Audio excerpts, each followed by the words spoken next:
اعوذ باللہ من الشیطان اللعین الرجیم بسم اللہ الرحمن الرحیم رب اشرح لی صدری ویسر لی امری واحلل عقدۃ من لسانی یفقهوا قولی الحمد للہ الذی لا یبلغ بدحته القائلون ولا یحصی نعمه العادون ولا يؤدي حقه المجتهدون الذي لا يدركه بعد الهمم ولا يناله غوص الفتن الذي ليس لصفته حد محدود ولا نعت موجود ولا وقت معدود ولا أجل ممدود فطر الخلائق بقدرته ونشر الرياح برحمته وبدد بالصخور ميدان أرضه الصلاة والسلام والتحية والإكرام على مولانا حبيب قلوبنا وطبيب نفوسنا وشفيع ذنوبنا مولانا مقتدانا هادينا بالقاسم محمد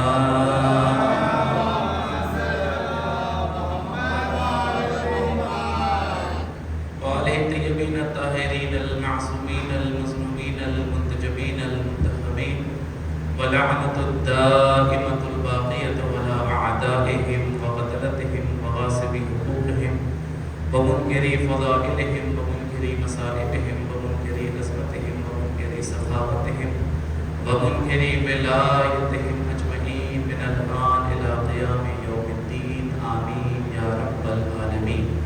أما بعد فقد قال الله تبارك وتعالى في محكم كتابه الكريم وهو أصدق القائلين بسم الله الرحمن الرحيم هل جزاء الإحسان إلا الإحسان صلوات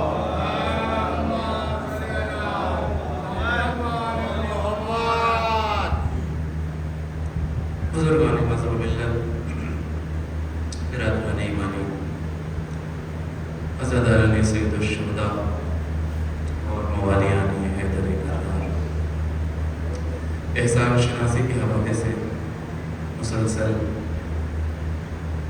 گزارشات آپ کی خدمت میں پیش کی جا رہی ہیں. آج بھی سلسلے کو وہیں سے آگے بڑھانا ہے.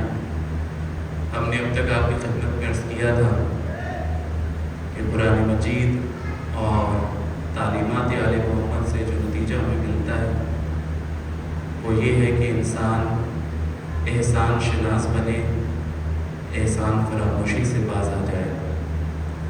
جب کسی کے ساتھ نیکی کرے اسے زندگی بھر کے لیے فراموش کر دے اور بھول جائے، اور جب کوئی اس کے ساتھ نیکی کرے تو دادم حیات اس کی نیکی کو فراموش نہ کرے بلکہ احسان یاد رکھے. ہم نے ساتھ ہی ساتھ یہ بھی عرض کیا تھا کہ کچھ ہستیاں ہیں جن کا دین اسلام پر احسان ہے، اور انشاءاللہ اس عشرہ مجالس میں انہی ہستیوں کی شخصیت کے اخلاقی پہلو اور فضائل و کمالات مختصر سے الفاظ میں آپ کی خدمت میں پیش کریں گے. کل کی خدمت میں اور کل تک ہم نے آپ کی خدمت میں اس عظیم بیوی کا تذکرہ کیا تھا جسے ملکۃ العرب کے نام سے یاد رکھا جاتا ہے. آج تھوڑا سا بحث کو دوسرے زاویے سے دیکھیں گے اور غور کریں گے کہ لفظ احسان قرآن مجید میں کتنی مقام پر آیا. حالانکہ ہم عرض کر چکے ہیں، لیکن وہ کون سا موضوع ہے جہاں اس لفظ کی بار بار تکرار ہوئی ہے. تو ہم یہ دیکھتے ہیں کہ جب بھی قرآن مجید میں والدین کا تذکرہ ہوا اور ماں باپ کا تذکرہ ہوا تو اس لفظ کی تکرار کی گئی اور متعدد مقامات میں کی گئی. وَقَضَىٰ رَبُّكَ أَلَّا تَعْبُدُوا إِلَّا إِيَّاهُ وَبِالْوَالِدَيْنِ إِحْسَانًا. اپنے والدین کے ساتھ احسان کریں. اللہ کا حتمی فیصلہ یہ ہے کہ سر جھکے گا تو صرف اور صرف معبود حقیقی کے سامنے، لیکن والدین کا مقام یہ ہے، ماں باپ کا مرتبہ یہ ہے کہ ان کے ساتھ اس میں سلوک کرنا ہے اور ان کے ساتھ نیکی کرنی ہے. ماں باپ کے ساتھ احسان اگر آپ غور کریں تو بظاہر میں کہہ چکا ہوں آپ کی خدمت میں کہ احسان کا کمال یہی ہوتا ہے کہ اس میں پہل ہوتی ہے، اس میں سبقت ہوتی ہے. احسان وہ نہیں کہلا سکتا جو دوسرے مرحلے میں کیا جائے. تو سبقت کہاں ہے؟ سبقت والدین نے لے لی ہے. سب سے پہلے ماں باپ نے بچوں پر احسان کیا. اب اگر بچے ماں باپ کے ساتھ کچھ بھی کرتے ہوئے نظر آ رہے ہیں یہ احسان کا شکریہ کہلا سکتا ہے، احسان نہیں کہلا سکتا. اسے آپ نیکی نہیں کہہ سکتے. لیکن سوال یہ ہے کہ قرآن تو کہہ رہا ہے کہ نیکی کرنا ہے، تو اب کیسے نیکی کی جائے اور بظاہر اس نیکی کا مفہوم کیا ہے؟ تو صادق آل محمد امام جعفر صادق علیہ السلام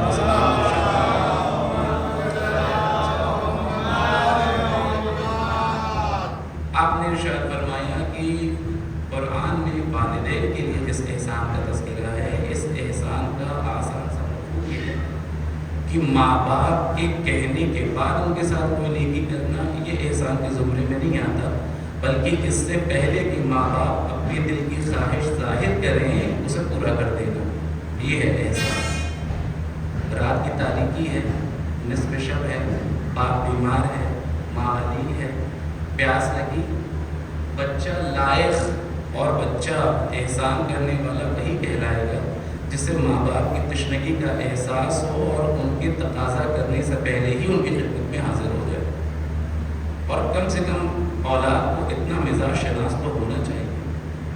اور اس ماں کے لیے جس نے اپنی پوری راتوں کی نیند خراب کر دی اور کوئی ایک دن دو دن نہیں بلکہ سالہ سال اپنی نیند خراب کی ہے، رات کے ہر حصے میں جس وقت بچہ روتا ہے اور بچہ اگر بے قرار ہو کے اٹھ جائے، اس کی آواز ماں کے کانوں سے ٹکرا جائے، ناممکن ہے کہ ماں بستر استراحت پہ پڑی رہ جائے اور بچے کو خاموش کر دے، ہو ہی نہیں سکتا۔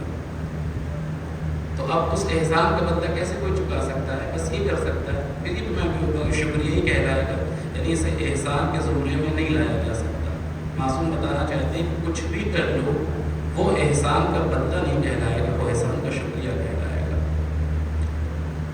ایک شخص رسالہ امام حضرت محمد مصطفیٰ صلی اللہ علیہ وسلم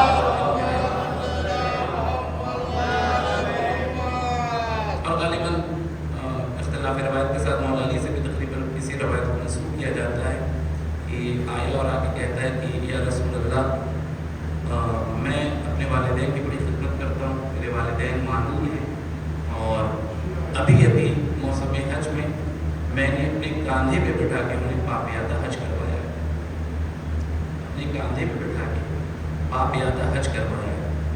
یا سبحان اللہ، مقصد کیا ہے؟ سرکار بس پوچھنے کے آئے ہیں کہ اتنی خدمتیں جو کی ہیں ان کی کیا خدمت کا حق ادا ہو گیا؟ کیا خدمت کا حق ادا ہو گیا؟ رسول نے ارشاد فرمایا تمہاری خدمت میں اور تمہارے والدین کی خدمت میں زمین اور آسمان کا فرق ہے۔ نہیں سمجھ پایا، نہیں سمجھ پایا۔ دیکھیں کمال بھی یہی ہے کہ لاشعور کو خطاب کرنے کا حق صرف معصوم کو ہوا کرتا ہے۔ معصوم جانتے ہیں کہ رسول اللہ بڑی محنت کی ہے، بڑی خدمت کی ہے، کاندھے پہ بٹھا کے باری باری پہلے ماں کو حج کرایا، پھر باپ کو حج کرایا۔ آپ جانتے ہیں بہرحال ارکان حج کتنے سخت ہیں، خود ایک انسان کے لیے حج کرنا مشکل ہو جاتا ہے، تمام ارکان ہیں، صحیح ہے، طواف ہے، کیسے ممکن ہے کہ ایک انسان اپنے کاندھے پہ بٹھا لے اور پھر بٹھا کے حج کروائے؟ بڑی محنتیں کی ہیں۔ پھر جملہ فرمایا ارشاد سرکار دو عالم نے فرمایا کہ تمہاری خدمت میں اور تمہارے والدین کی خدمت میں زمین اور آسمان کا نہیں، موت اور حیات کا فاصلہ ہے۔ کہتے ہیں رسول اللہ بات سمجھ میں نہیں آئی۔ اب جو جملہ ہے اگر پہنچ جائے تو دعاؤں سے نوازیے گا اور ذہنوں میں محفوظ کر کے جائیے گا اور پہچانیے گا پھر ماں باپ کا مقام ہے کیا۔ سرکار نے ارشاد فرمایا یہ بتاؤ جب تم اپنے والدین کی خدمت کر رہے تھے تو تمہارے ذہن میں شعوری طور پر نہ صحیح لیکن لاشعوری کے عالم میں کیا تمہارے ذہن میں یہ خیال نہیں آیا تھا کہ والدین بیمار ہیں، مریض ہیں، ضعیف ہو چکے ہیں، اپنی زندگی کے آخری سانسیں گن رہے ہیں، جلدی سے حج کرا لیں اور وہ اپنی ذمہ داری سے سبکدوش ہو جائیں، پتہ نہیں اگلا سال یہ دیکھ پائیں گے یا نہیں دیکھ پائیں گے، اس دنیا سے رخصت ہو جائے گا۔ کہ رسول اللہ یہ بات تو ذہن میں آئی تھی کہ بس یہی فرق ہے تمہاری خدمت میں اور تمہارے والدین کی خدمت۔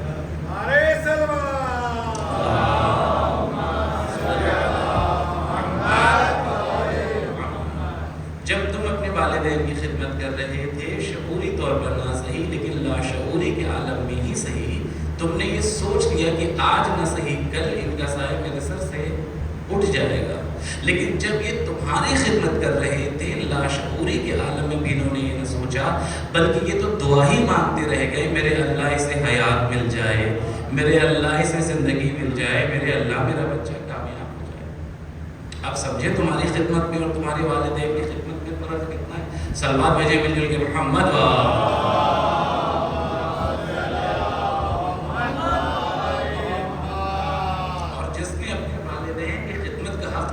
کر دیا. یقین جانیے پھر اللہ نے اس کو اتنا نوازا ہے کہ پھر اسے لفظوں میں بیان کرنا اور لفظوں میں شمار کرنا بڑا مشکل ہے. اور نوازا ہے. تاریخ میں ایسے کئی واقعات مل جائیں گے جہاں پہ ایسی شخصیتیں گزری ہیں جن کو جو بھی کمال ملا اپنے والدین کی خدمت کے صلے میں، جو کہ والدین کے ساتھ نیکی کرتے تھے، ماں باپ کے ساتھ اس میں سلوک کرتے تھے، وہ مقام اور وہ مرتبہ مل گیا کہ دنیا میں بھی حیرت رہ گئی. آج کی تاریخ میں اور آج کے سلسلے گفتگو میں صرف یہی بات آپ کی خدمت میں پیش کروں گا. انشاءاللہ آپ متوجہ رہیں تو پھر میرا لیے جو میرے بھائی بیٹھے ہوئے ہیں ان کے لیے ایک سبق ہے اور سیکھ ہے کہ اگر آپ نے واقعی صدق دل سے، جو حقیقت ہے، میں آپ کی خدمت میں عرض کر رہا ہوں کہ ماں باپ کو آپ سے کچھ کہنا نہ پڑے. احسان تو یہی ہے ماں باپ کے ساتھ نا. چھٹے امام نے تو ارشاد فرمایا ماں باپ کو زبان سے کہنے کی نوبت نہ آئے، آپ خود تیار ہو جائیں، آمادہ ہو جائیں ان کے ساتھ نیکی کرنے کے لیے. پھر اس کی جزا دیکھیے. جزا حضور اس کی جزا یہ ہے کہ انسان اس بلندی تک پہنچ جاتا ہے، اس مقام تک پہنچ جاتا ہے کہ باقاعدہ پورا ایک سورہ ہے جو صرف اور صرف کسی واقعے کے لیے پروردگار عالم نے قرآن مجید میں اتار دیا. اور اتنا بڑا سورہ ہے کہ بڑے بڑے بزرگان کو وہ سورہ یاد بھی نہ ہو سکا. صلوات بھیجنے مل جل کے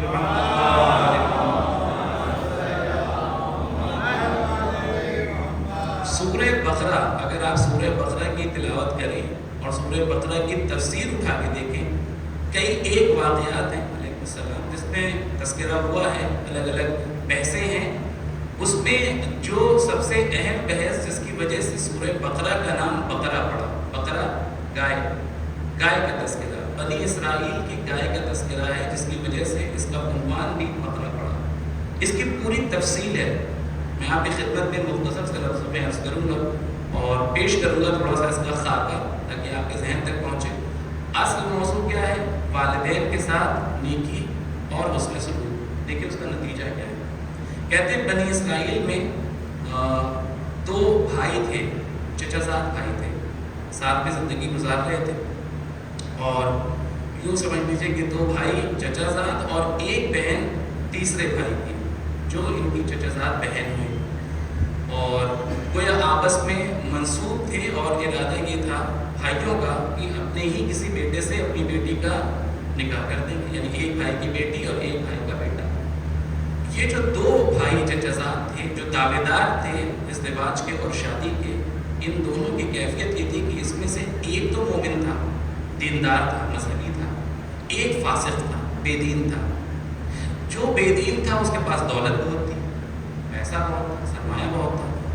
جو بہرحال دیندار تھا وہ پریشان حال تھا، وہ حال تھا. یہ دنیا کا دستور بھی ہے. آپ یقین جانیے کہ جتنا آپ خدا سے نزدیک ہوں گے اتنا زیادہ امتحان اور بلا اور مصیبت آپ کے زیادہ نازل ہوگی. یہ ہرگز نہ سوچیے گا کہ آپ راہ خدا میں آگے پڑھیں گے تو صرف آسانیاں ہی آسانیاں ہوں گی. نہیں، پھر تو مشکلات کا سامنا کرنا ہے. اور اس کی سب سے بڑی دلیل ہے وہ افضل کائنات جو اس دنیا میں سب سے افضل ہے، خدا کے بعد سب سے عظیم ہستی ہے. اس دنیا میں جتنی مشکلات انہوں نے اٹھائی آپ کے پیش نظر ہے. پتھر کھاتے رہے، دعائیں دیتے رہے، کوڑا پھینکا جاتا رہا، راستہ تبدیل نہ کیا. بد دعا دینے والے بد دعا دیتے رہ گئے، سرکار انہیں دعا سے نوازتے چلے گئے. صلوات بھیجنے میں جل کے محمد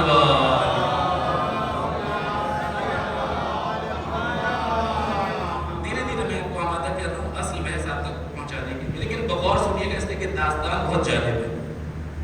اب ظاہر ہے ایک بے دین ہے اور ایک دیندار ہے. میں نے عرض کر دیا کہ بے دین کے پاس دولت کا انبار ہے اور دیندار کے پاس دولت نہیں ہے. آج دنیا کا دستور بھی یہ ہے کہ ہماری کوشش بھی ہوتی ہے کہ ہم اپنے بہن بیٹی کا رشتہ ایسے ہی خاندان میں کریں جہاں بہرحال ہو، مضبوط ہو، اچھی حالت میں ہوں، ان کے پاس پیسے ہوں، دولت ہو، خزانہ ہو. کچھ ایک خاص اسٹینڈرڈ ہوتا ہے، معیار ہوتا ہے ہماری نگاہ میں. وہ پہلا معیار دولت ہے. سوچتے ہیں جہاں دولت ہے وہی ہماری بیٹی سکون سے رہے گی، جبکہ ایسا نہیں ہے. سب سے پہلی چیز جو معیار ہے کسی بھی رشتے کے لیے وہ ہے اس کا دیندار ہونا، وہ ہے اس کا پرہیزگار ہونا. دولت تو کسی کو بھی مل سکتی ہے اور یہاں ملنے والی ہے، سنتے رہیے جو میں پڑھ رہا ہوں آپ کے ساتھ. ایسی دولت ملی ہے کہ تاریخ اور قرآن مجید دونوں حیرت میں پڑھ رہا ہوں میں آپ کے سامنے۔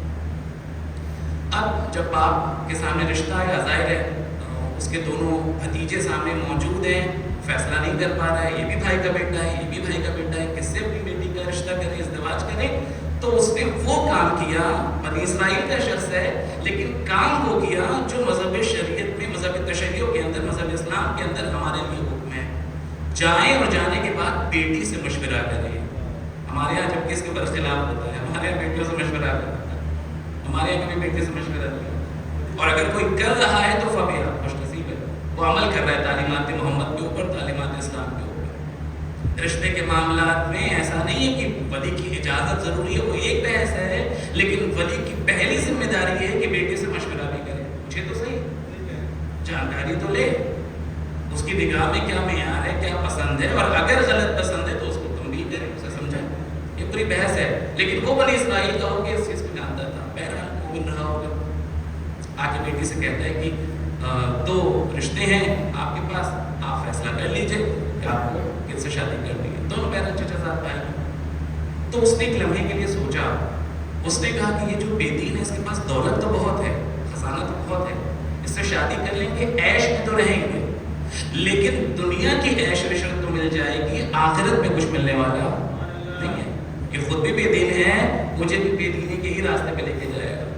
اگر اس سے شادی ہو گئی تو ممکن ہے کہ زندگی میں کچھ پریشانیاں ہوں، ممکن ہے زندگی کے اندر کچھ تکلیفیں ہو جائیں، لیکن آخرت میں فائدے ہی فائدے ہیں اور وہاں مقام ملنے والا ہے۔ لہٰذا فوراً فیصلہ کیا اس نے، اور اس نے کہا کہ وہ دیندار لڑکے سے شادی کرے گی، اس بے دین سے شادی نہیں کرے گی۔ اس فیصلے نے اس بے دین لڑکے کے اندر بغض اور حسد کی آگ بھڑکا دی۔ اس نے کہا یہ کیسے ممکن ہے، دولت میرے پاس، خزانہ میرے پاس، ساری چیزیں میرے پاس، اور شادی کرنے کے لیے وہاں چلی گئی۔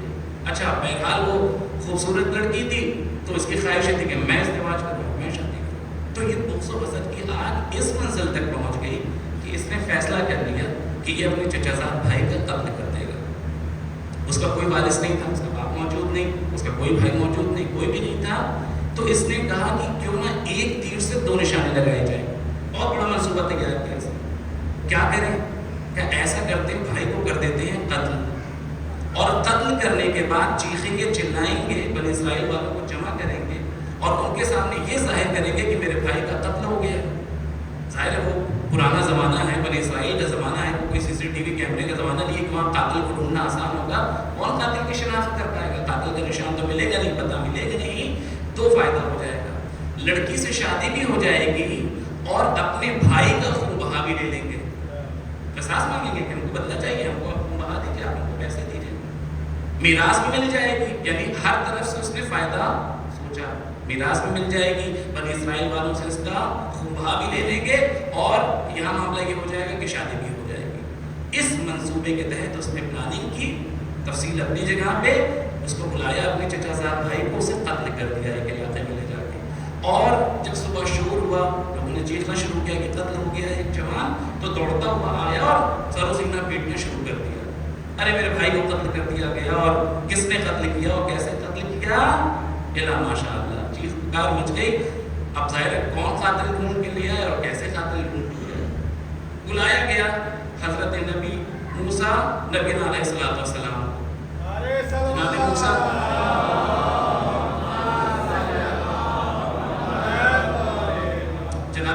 آئے، اور جناب موسیٰ نے، اب ظاہر ہے نبی ہیں، بہرحال جان سکتے ہیں اگر کوشش کریں گے۔